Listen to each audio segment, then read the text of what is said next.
Hey everybody, Doug8798 here. This is my review of the entire Marvel animated series or television series that aired throughout the 90s. The first one I'm going to start off with is the X-Men animated series. I love this cartoon. I love this cartoon for its awesome art, awesome animation despite the limited budget, and its adaptations of popular storylines like Days of the Future Past and the Phoenix Sagas, and for its ongoing storylines, episodes continuing the storyline from each episode, which was unheard of back then. X-Men is one of the innovators of this storytelling technique in American cartoons. Next cartoon is, oh man, Spider-Man, the animated series, the 1994 animated series. I'm not even that much of a huge Spider-Man fan, but I loved this cartoon. This cartoon was awesome. Awesome animation and character designs. Some characters, in my opinion, like characters like Tombstone and Alistair Smythe, look way better here than they did in their in the comic books, and I loved I love this series for its campy comedic nature, and and for including awesome characters like Venom, Carnage, Michael Morbius, and this show also introduced me to several of the Marvel characters like the Punisher, Daredevil, Blade. This show introduced me to Blade, and also loved the other Spider-Mans that showed up in the season finale, and the last major antagonist, Spidey Carnage. Man, this show was awesome. This show was awesome. I'll talk more about I'll review it, or I'll do a salute of Spider-Man the animated series later. But man, this show right here, Spider-Man the animated series, was awesome. Like I said, not even a huge Spider-Man fan. For some odd reason, in my opinion, Spider-Man made better cartoons than he did comics. Like I said, the only comics of Spider-Man that I liked and actually thought were good were any comics featuring Venom or the Black Suit, the popular Maximum Carnage, which I'm still looking for, and the very popular Spider-Man Torment series, which features Spider-Man battling a dangerous version of the Lizard and battling Michael Morbius in a sewer, which this comic was designed and created by Todd McFarlane before he left to create Spawn. The next cartoon, oh yes, another favorite cartoon of mine, the Fantastic Four 1994 series. I love this cartoon. This cartoon, for first off being way true to the comics. The first season was based on the stories of Stan Lee and Jack Kirby in the 60s, such as the Silver Surfer and the Coming of Galactus, and the Super Skrull and Claws. Then season 2, the animation got even better. And the series got darker and focused on other story arcs like the Inhumans, and it was just an awesome cartoon. It sucks it was canceled. Fans did not like the campiness in the first season, and despite correcting all that in season 2, the show was still canceled. But I love this cartoon. I enjoyed this cartoon and the original 60s cartoon by Hanna-Barbera, but I'll talk about that in the Hanna-Barbera salute. Next is the next cartoon is The Incredible Hulk. Now, I enjoyed this cartoon as a child. But I never thought it was as good as X-Men, Spider-Man, the Fantastic Four, and the other ones I'm about to talk about right now.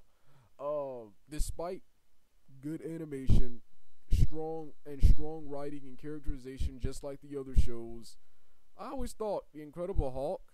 I was a huge fan of the Incredible Hulk. I always thought he was better off in live action series and movies and comics. I love even the Ang Lee Hulk. I love the Ang Lee Hulk and the reboot, and I love the Lou Ferrigno television series, and I own several Incredible Hulk comics, and I heard about the the most recent War World Hulk, which sounds really awesome. He was always better.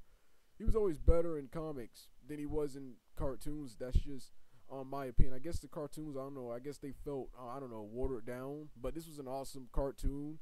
It included characters like Ghost Rider, my opinion, another underrated Marvel hero, and the Fantastic Four crossed over with this show, and I'm a huge fan of the bad guy, the main bad guy in the Incredible, one of the major antagonists in the Incredible Hulk, the Abomination, who was in the 2008 film as M.L. Blonsky. Yeah.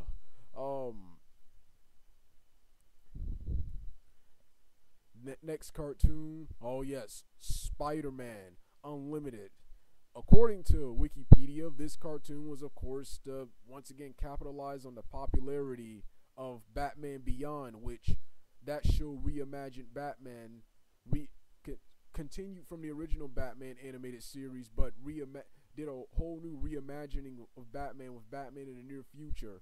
This Spider-Man Unlimited did a similar thing, according to Wikipedia, while being a loose continuation of the 1994 Spider-Man series. This show has Spider-Man going to a counter Earth to rescue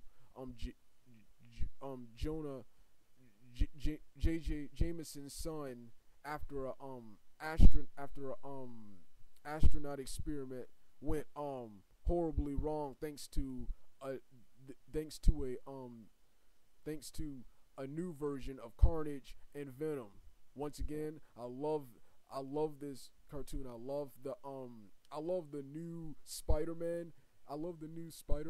The art and animation was superb, which was actually praised, but people didn't like the storyline. The storyline wasn't the best, but I thought it was good. It was entertaining. The High Revolutionary were good bad guys. Of course, my favorites were Carnage and Venom. Only thing I didn't like about this show was Carnage and Venom's new designs. Venom looks like something out of Masters of the Universe, and Carnage looks like something out of Evil Dead.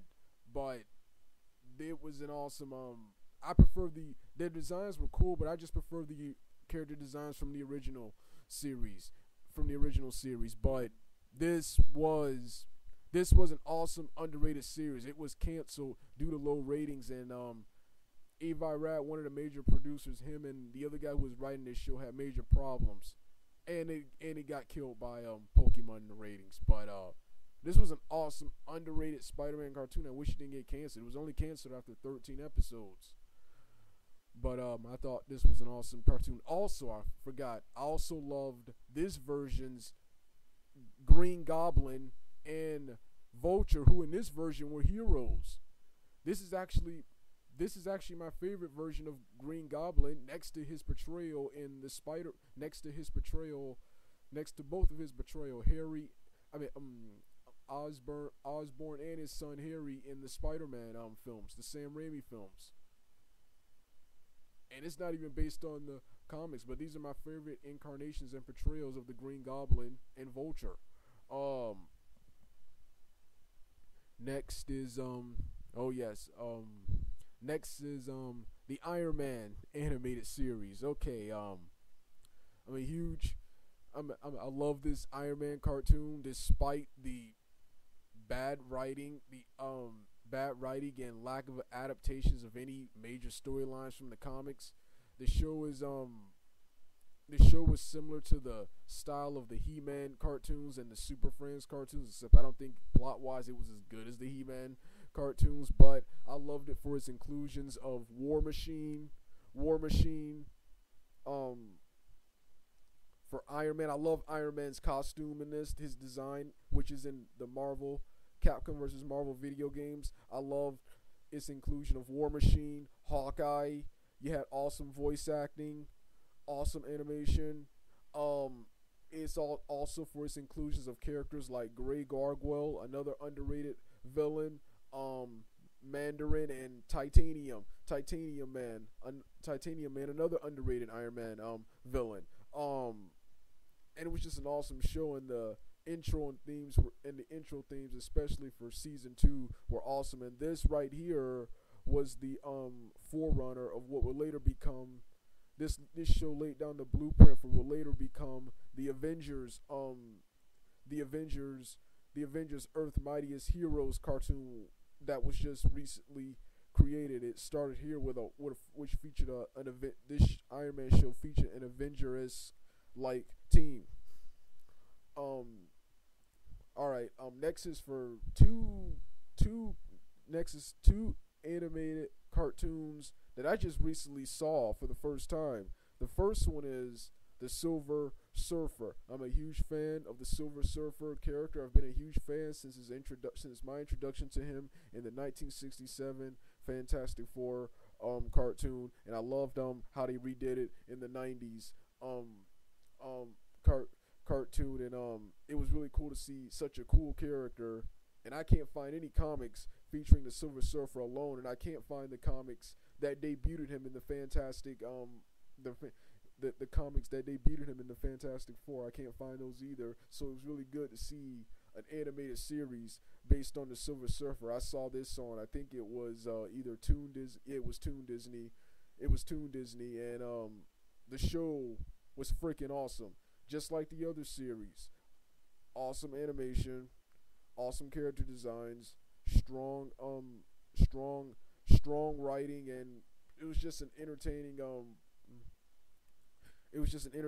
series, and surprisingly good Shakespearean dialogue. Sucks once again due to, I guess, budget problems. It was canceled only after, I think it was 12 or 13 episodes. Man, these are some awesome animated series. It sucks that all these animated series were canceled due to problems with producers or budget problems, or just couldn't find their place in the ratings.